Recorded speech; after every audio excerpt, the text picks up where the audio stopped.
so come from the 5-year joint research projects. So our collaborator, Professor Valerie is also here. So and I also very much for her contribution for the presentation.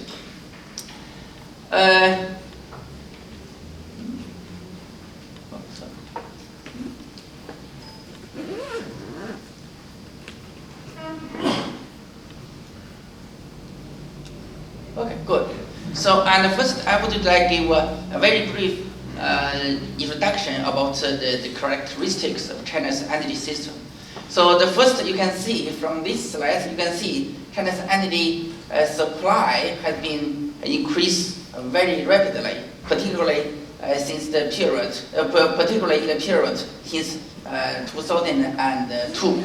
So, and the second message is about most of the China's energy go to the industry sector, because China is still, for the past 2 decades, China is in an industrialization process. And the third message is coal dominates China's primary supply, and most of the coal also go to the power generation sector and also the industry. So this is the basic, the very basic information about China's system. So, and because of this pattern, we have China meets a very serious, very huge energy or environmental challenges. So the first is the China becoming the largest energy consuming nation in the world.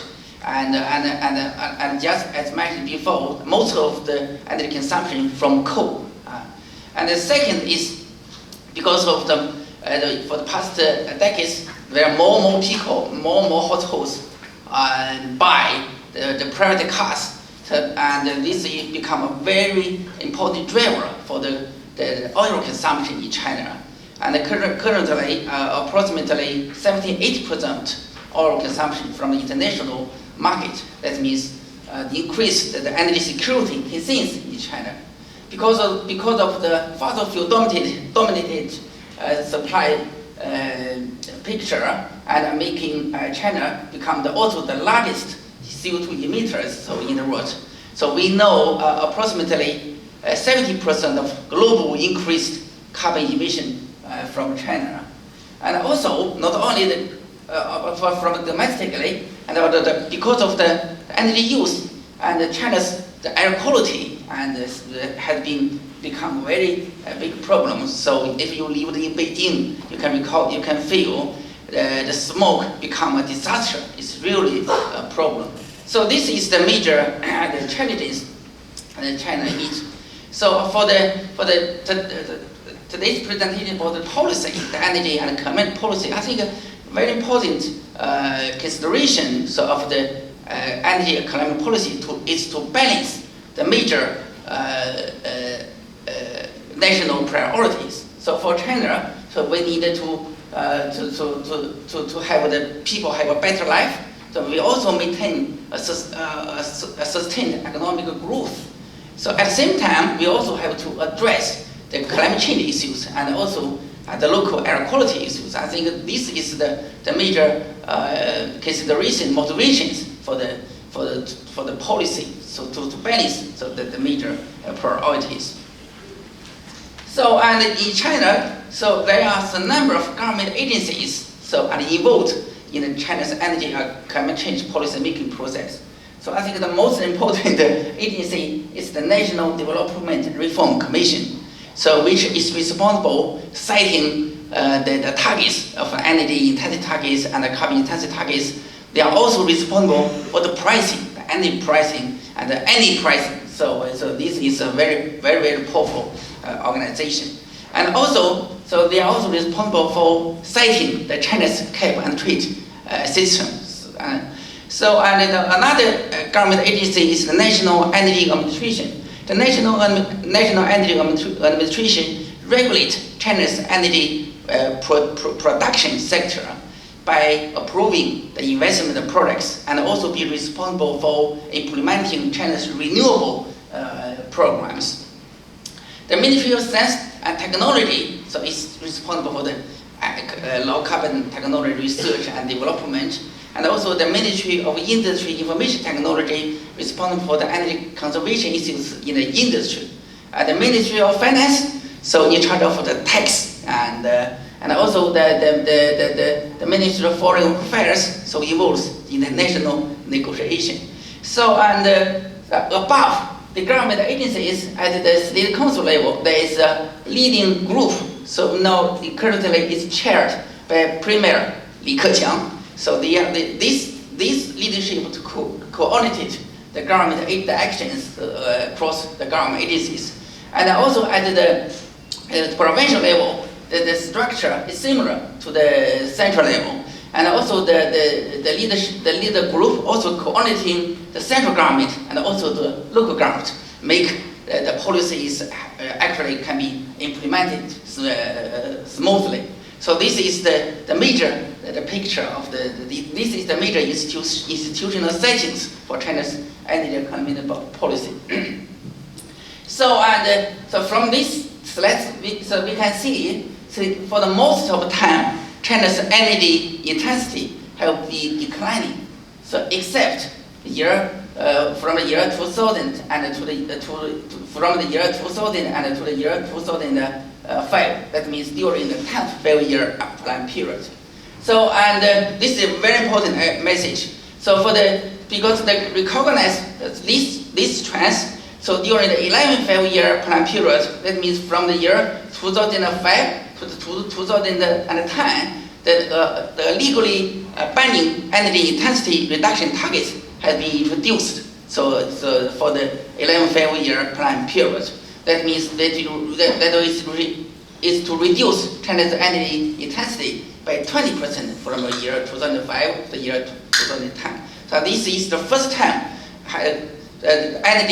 carbon energy intensity reduction has been become a legally binding target. So and to achieve these targets, a number of policy measures have been implemented. I think very important, it involves the institutional innovations and the capacity building. Because before, China suffers the energy supply shortage. But this first time to how to really address the energy conservation. So we need a capacity, we need a system. So I think the very important institutional arrangement is to setting the legally budget and this aggregating the target to provinces and major state-owned enterprises, and making the provincial governors and the leaders of the business be responsible for energy conservation. And also I think very important is we also there is built energy conservation reporting and verification and evaluation systems. So that this kind of phenomena. So it's very unique. So in China, it's very much related to China's political system. So and of course a number of commands or controls, call it, measures have been implemented. I think it's very important. The measure is to force the retirement of low energy efficiency production capacities. So covering includes the coal-fired power plants and the LNG steel production capacities, and also the cement production capacities. And also another important measure is to upgrade China's standards for energy conservation. So in the industry products and also the buildings. So this is the major, and of course, and also a set of market-based policy instruments has been introduced to achieving the targets. So covering the targets and the levies and the energy conservation subsidies and bonus, and also the public credit support, and also the pricing. So the pricing, so including the differentiated electricity tariffs for the different industry, and also feed-in tariffs introduced for the renewable electricity.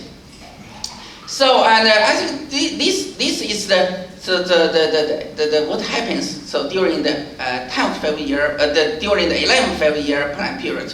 So this is what's the major, this is the highlights of the policies and initiatives for the ongoing 12-year plan period.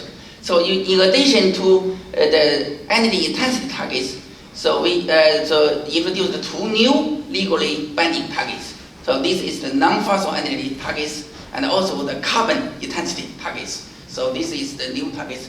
And I think so the previous the measures and the approaches implemented or adopted during the 11-year plan period has been continued and extended.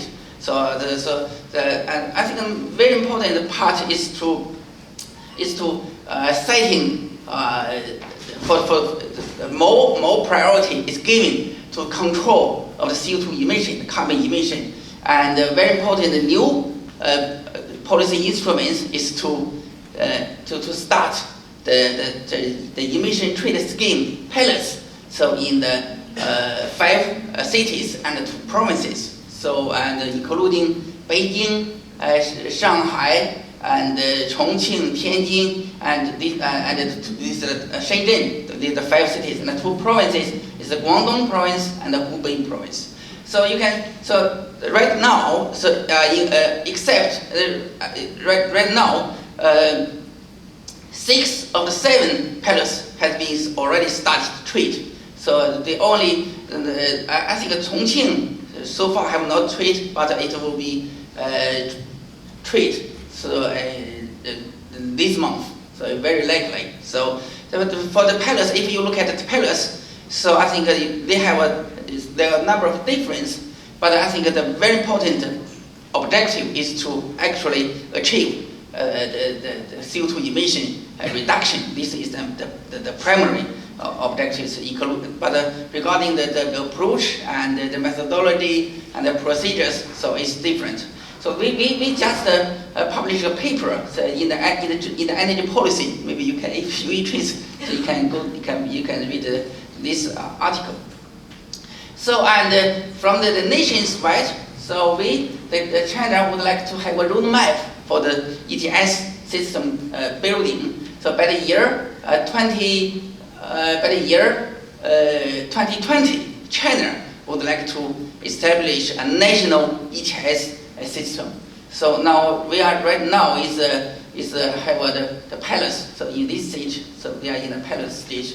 But from the 3rd 5-year plan period, that means from the year 2016, so we will be building the system, the national ETS system.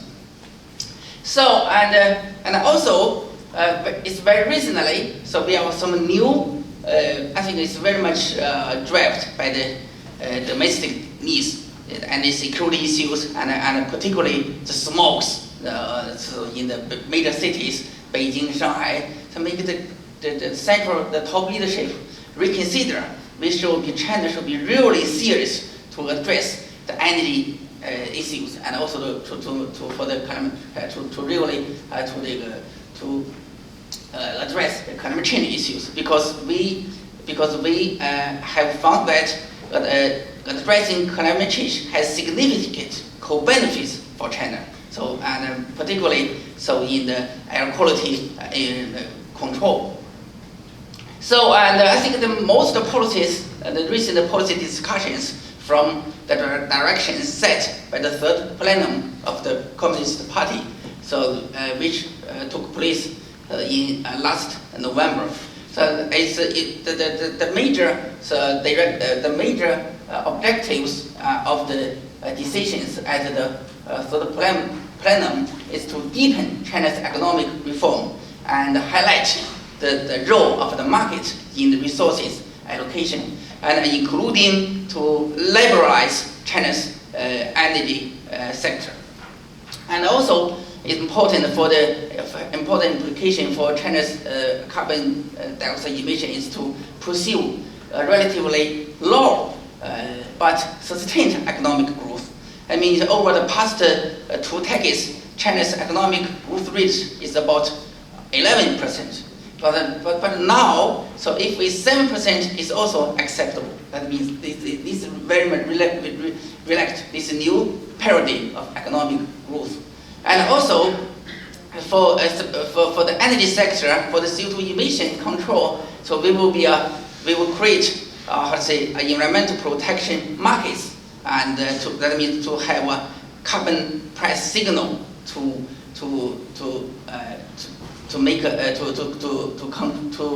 address the CO2 emission and also the energy conservation. This is the discussions, and also another is major initiative is in line with the direction set by the third plenum is the National Air Pollution Control Plan. So this is very important. I think the very important very important elements of the plan is to control the coal consumption in China. And also, after 3 years of discussion and debate, it seems China has already regained consensus for the nuclear program. So China will be already make a decision to promote the nuclear program. I think a very important driver for this new decision is the climate change. So if China wants to reduce the carbon dioxide emission, and also because we have some problems, so trade problem with Europe and the United States, and there is over capacity of the wind turbines and also the solar PV panels productions. So and China now take over to have setting much more higher targets for the wind and solar installations in China. I think this is the new, very much is the new policies. So this, this context setting, I think this policy context, I think make it necessary to conduct analysis, to conduct comparison and for the future. So in this context, so we have developed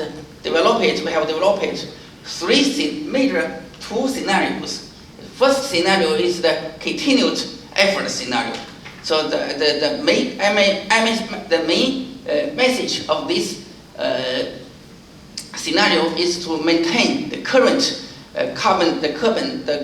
current carbon intensity reduction momentum that is approximately 3% reduction per year, and also we consider what kind of other policies could be needed to safeguard to achieve these targets. So and particularly how high the carbon price needed. So this is the continued efforts. So and also the accelerated effort needs this very much translate the very recent policy discussions into action if it's implemented. So in the future, so what will happen? So that means for the very important assumption here is China will be pursue a 4% of carbon intensity reduction per year until the year 2050.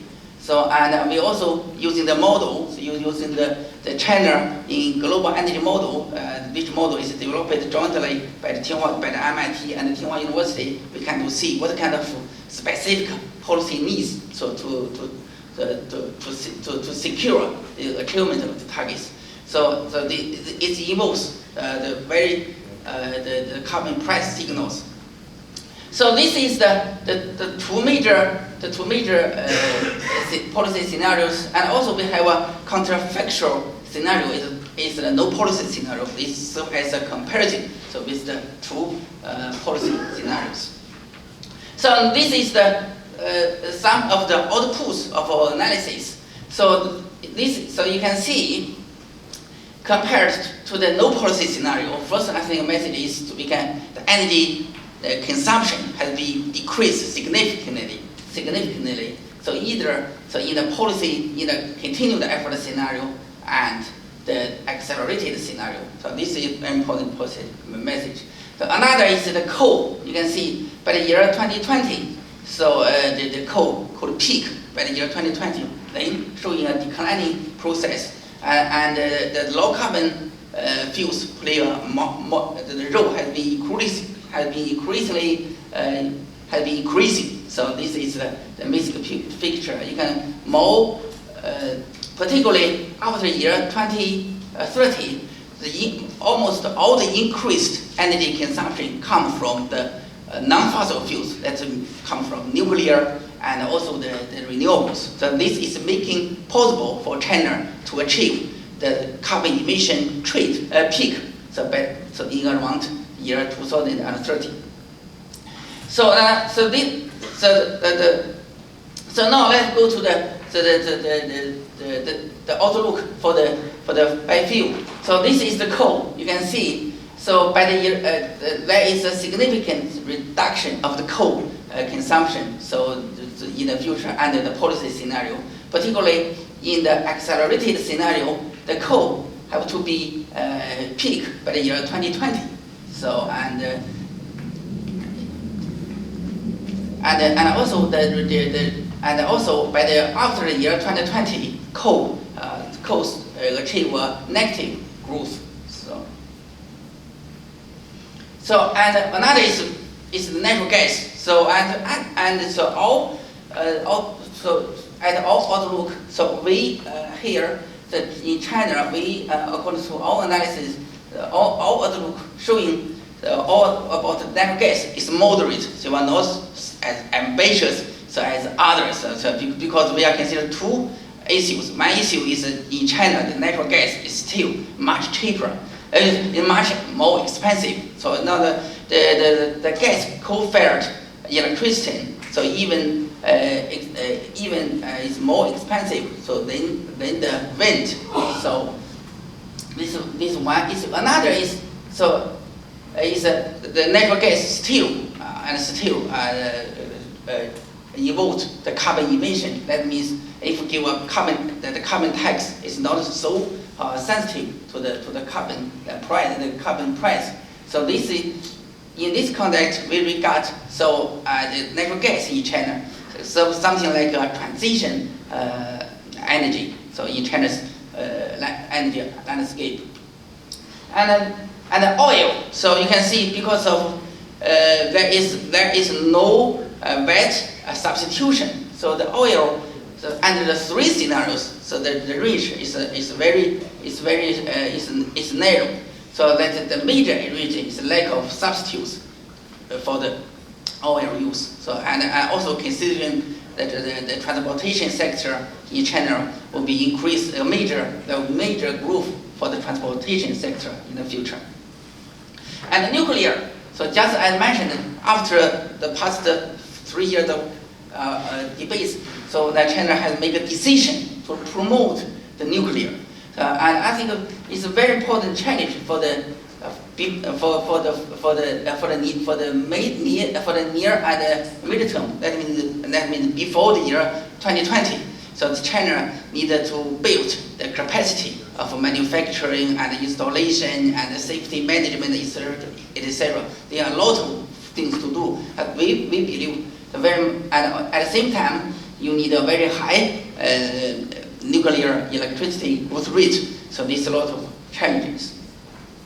So and renewable. So I think from both the policy scenario, there is significant growth of the solar and the wind. So in China. So and by the year 2050, we believe the total installation for wind and solar can be as high as 100 gigawatt. 100 gigawatts. So 1,000 gigawatts. So particularly so in the accelerated scenario, so the non-fossil fuel contribution by the year 2030 will be 26%. By the year 2050 could be as high as approximately 40%. So that means renewable plus nuclear. And so just as we mentioned, I think that for China to achieve the energy system transformation, a clear carbon price signal is very important. So you can see that the carbon price trajectories so associated with the two policy scenario and also with the energy system transformation. We can see that later, so if China to achieve very, deep CO2 reduction, so they need a very much higher carbon price. By the year 2050, so in the accelerated scenario, the carbon price could be as high as $120 per ton. So this slide shows what's the carbon dioxide emissions, the trajectories associated with the policy implementation and also the energy system transformation.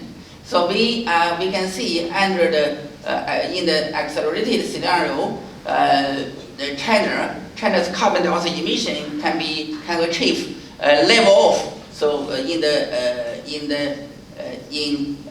year 2000, in the year 2025 to 2035. So the period.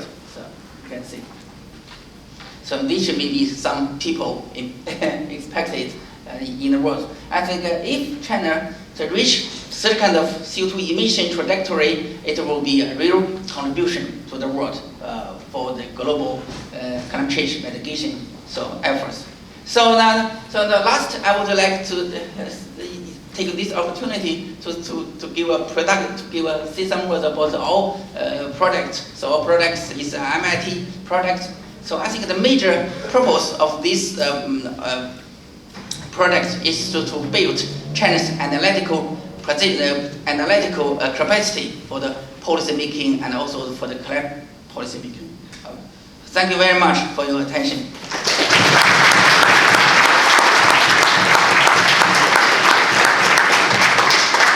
Thank you very much for this very informative presentation. And I can just say these are big numbers.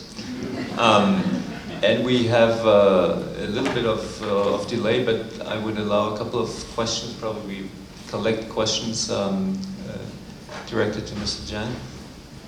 Would you probably move up to the microphone?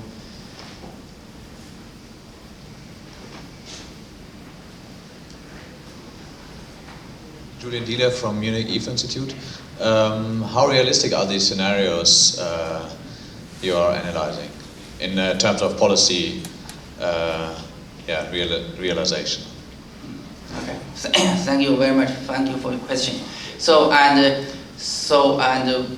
For the policy scenario, so we just consider which very likely be happened policy. So I think this is as we believe. So if this first message is these policies can be very likely be happening in China because it's not just based on our imagining of the researchers. So it's really based on the new direction set by the Chinese leadership.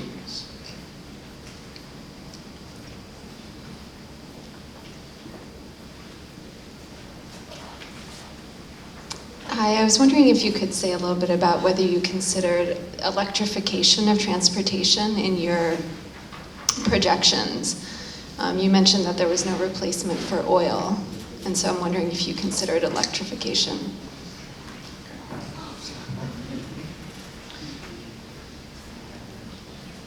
Yeah, please, we collect three questions. Okay, Gürkan Kumbaroglu, Boğaziçi University. I wonder about your model. Is this a CGE type top-down model, or how detailed have you modeled the energy sector? Is this rather bottom-up? With reference to the really big numbers, we were figuring that, I come from Canada, we were figuring that China's increase in emissions every year is about the size of Canada's total emissions. So I was just wondering, in the face of such sort of large numbers, are you thinking about sort of more drastic things like solar radiation management? And what are you thinking about them, if so? One question, to what extent do you think accelerated action in other parts of the world could make it easier in China to further accelerate the transformation? Okay. So I think the first, I think you remember, so I think the first question is about how is it, transportation. So in your scenario, so we consider the energy, how to say, the fuel economy standards, so improvement. That means we take into account the energy efficiency improvement. So this first message. The second is we also consider the electrical vehicles as an option. So for the electrical vehicle, for the transportation sector. So we consider the electrical vehicle elements. The second is about the model. So I'm very happy to see you are interested in the model. So actually we have a very detailed documentation. So in the product website, you can see the detailed description of the model. Yes, it's a CGE model. So I believe it's but also contains details of the energy system, and also particularly consider also the details about China's industry sector. So you can visit the website. You can get that description of the model and also the major consumptions for all analysis. So I think, yeah. So we are very much. I think you are very much interested in the accelerated scenario. So we believe so, and you can see the carbon tax, the carbon price. So in the later, so as high as $120 per ton. So the price is a lot. But I think so.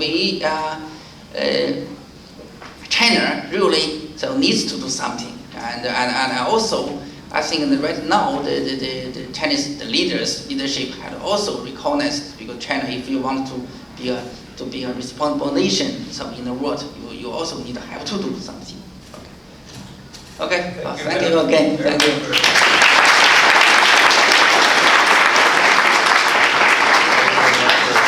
Being here and doing this effort. So we now pass. Even though we're a little bit behind schedule, we still reserve, of course, the time for the third speaker, which is Dr. Karen Palmer from Resource for the Future down in Washington, D.C. She's been a senior researcher with RFF for quite some time, and she holds, I read, the Darius Gaskin Chair, and she's the first holder of this chair within the RFF. She has previous positions with Boston College and Data Resources Incorporated, DRI.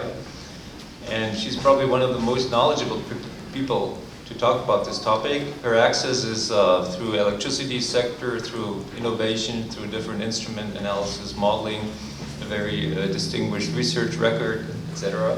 So thanks very much for being here, and the floor is yours. Okay, thanks, Christian. Good afternoon, everyone. As Christian mentioned at the beginning of the session, June has been an exciting month with respect to climate policy developments in the U.S., and that's well-timed for this conference, but not well-timed for freeing up time for viewing of World Cup games. And I'm in serious trouble with my daughter because I'm so far behind. So in the interest of time, I'm going to skip ahead, because really what I want to focus on is the Clean Air Act. There's been things happening at other levels of government, but I'm going to talk to you today about the Clean Air Act, and actually start with one bit of history, which is 5 years ago, next Tuesday, is the 5th anniversary of the day that the Waxman-Markey bill passed the House. And then, after that, it didn't really go any further.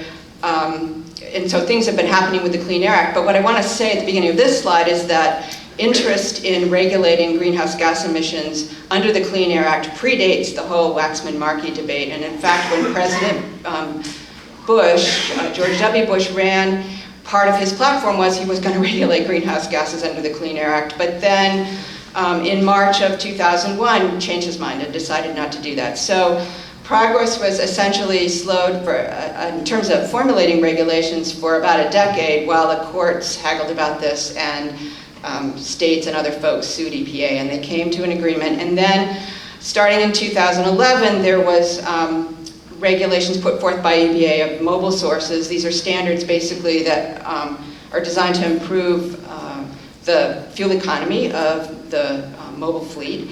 And that same year, EPA issued some rules related to construction permitting of new stationary sources. Those rules are essentially implemented by the states, but basically, as part of permitting, they had to take CO2 emissions into account. And then this year, progress happened in another front with respect to overall emissions of stationary sources, and that was in 2 phases. The standards for new sources were issued in January of this year, the proposed final standards, and for existing sources, they were proposed on June 2nd. So why is it that the administration is regulating emissions from the power sector? Well, in President Obama's State of the Union address in 2013, he made this commitment to regulate because, you know, he wanted Congress to act, but if Congress wasn't going to act, he said, I'm going to direct my cabinet to come up with these rules that will reduce greenhouse gas emissions in our economy.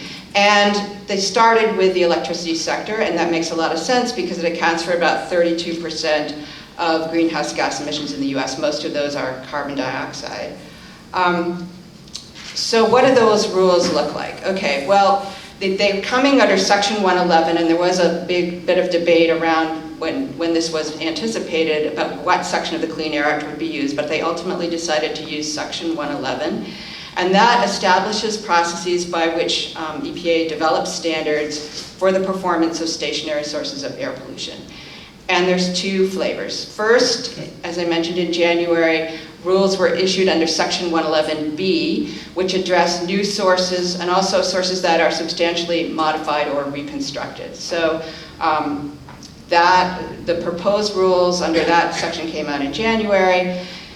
And then in terms of dealing with existing sources, rules came out just on June 2nd under Section 111D. It's very confusing, BED, but and that is what's required after they've adopted a 111B standard for new sources. Then they have to go ahead and regulate existing sources, and they've issued that proposed regulation. And that regulation has 2 parts to it. One is basically the establishment of the standard that states have to meet, and these standards have been established using a logic called the best systems of emission reduction, and we're going to talk about that. And then the role of EPA in moving forward with those regulations is that they make those standards for the states, and then they approve and monitor state plans for complying with the standards. So states are responsible for coming up with approaches to realizing these standards. So these are important features to keep in mind of this proposed rule. One is that the targets that EPA has established are developed at the state level, so they're state-by-state targets. The states themselves just develop the plans that they're going to use to get their electricity generators to comply, and then EPA has to approve those plans and then monitor them as they go into effect. In the rule, there's lots of options out there. So they sort of outline, but don't really specify, various approaches that the states could take to come into compliance. And that also includes the possibility of the states working together. I'm going to talk more about that in a minute. An important thing to keep in mind here, though, is that there's the best system of emission reductions. That's coming up with a standard. And then there's the state plans, and they're logically distinct. The state plans don't have to use this best system of emission reduction methods. They just have to demonstrate that they comply with the standards that they're used to set. So what is the best system of emission reduction? Well, it's constructed of 4 building blocks that the existing electricity generators have to meet. The first building block applies to coal plants, and it's based on some modeling and exploration that suggests that existing coal plants don't operate as efficiently as they could, and that they could get, on average, in the proposed option that they've identified as option 1, as much as 6% or a 6% on average improvement in heat rate. So that's basically losing less fuel to get more electricity out of the plant by plugging leaks and making improvements to boilers and other things. For each of the building blocks, they've proposed an option 1, but they've also proposed an alternative option 2. And part of the regulatory deliberative process is asking folks for comments on all these various things, including should it be option 1, should it be option 2. The second building block is related to the fact that in the US there's a lot of natural gas combined cycle plants that aren't run as much as they could be run. And so what would happen, the EPA explored what would happen if we increase the utilization factor of all these natural gas plants up to 70% or 65% under option 2, and what kind of emission reductions could result from that. So that's building block 2. The third building block relates to promoting clean sources of generation, and this includes getting more new nuclear online and running, keeping from happening any shutdown of nuclear plants, and there's a lot of that, some of it's actually happening, and there's a lot threatened in light of the fact that natural gas is so cheap and therefore wholesale electricity prices are cheap. So if we could keep those nuclear plants from going offline, we could avoid some emissions. And the third thing is to increase deployment of renewables in the country, and that's basically, they looked at the opportunities there in terms of looking at regions and kind of expanding renewable portfolio standards sort of on a regional basis. The fourth building block is related to improving end-use energy efficiency in the economy. And essentially that's developed by looking at, a number of states have energy efficiency resource standards, and 12 of the most ambitious states have standards that either they report have achieved 1.5% reduction annually in electricity consumption, or they anticipate being able to report that they achieve 1.5% annual reductions. And these reductions are expected to accumulate over time. So what they find when they look at this opportunity is about a 3% reduction from more energy efficiency programs and policies in states, up to a 10.7% reduction. Again, these are the national averages here. So basically, the BSER is composed of taking each of these building blocks and applying them to each of the states. On a nationwide basis, they do some modeling and anticipate that this would lead to emissions that are 25 to 30% below 2005 levels under option 1. But again, they apply each of these building blocks, which have varying degrees of relevance for different states, depending upon what their composition of generation currently is, to the states, and this produces 50 different targets. Vermont isn't on here because they don't emit any CO2, so I think that's the only state that's missing. But I know you can't read this slide, but I just put it up here to show that there is a lot of heterogeneity across the states, and I think the range here is large. Let's see, Idaho has the lowest. These are pounds per megawatt hour standard that the state would have to achieve on average. It's a little bit complicated of what, but the lowest one is in Idaho, which is 228 pounds per megawatt hour by 2030, and the highest one is in North Dakota, which is 1,783, and there's a few others that hover around that high level.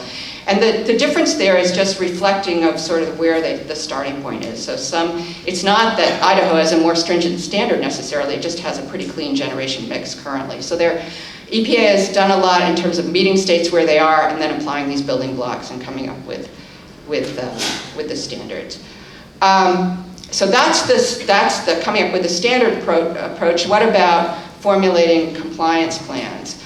Well, as I mentioned, the policy is implemented by the states. The schedule that everyone was anticipating that's out there initially is state plans to be due by 2016, so 2 years from now.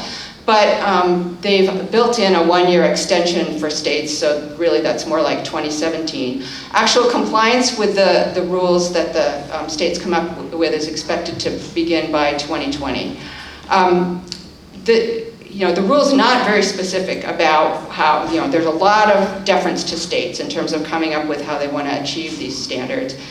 And one of the things that EPA explicitly mentions is the standards, as I mentioned, are formulated in terms of pounds of CO2 per megawatt hour, but you can convert those rate-based standards into a mass-based standard and then do a cap-and-trade program. So trading's possible. You could even do trading under a rate-based standard, which is essentially like a mass-based standard combined with a special way of allocating allowances based on generation.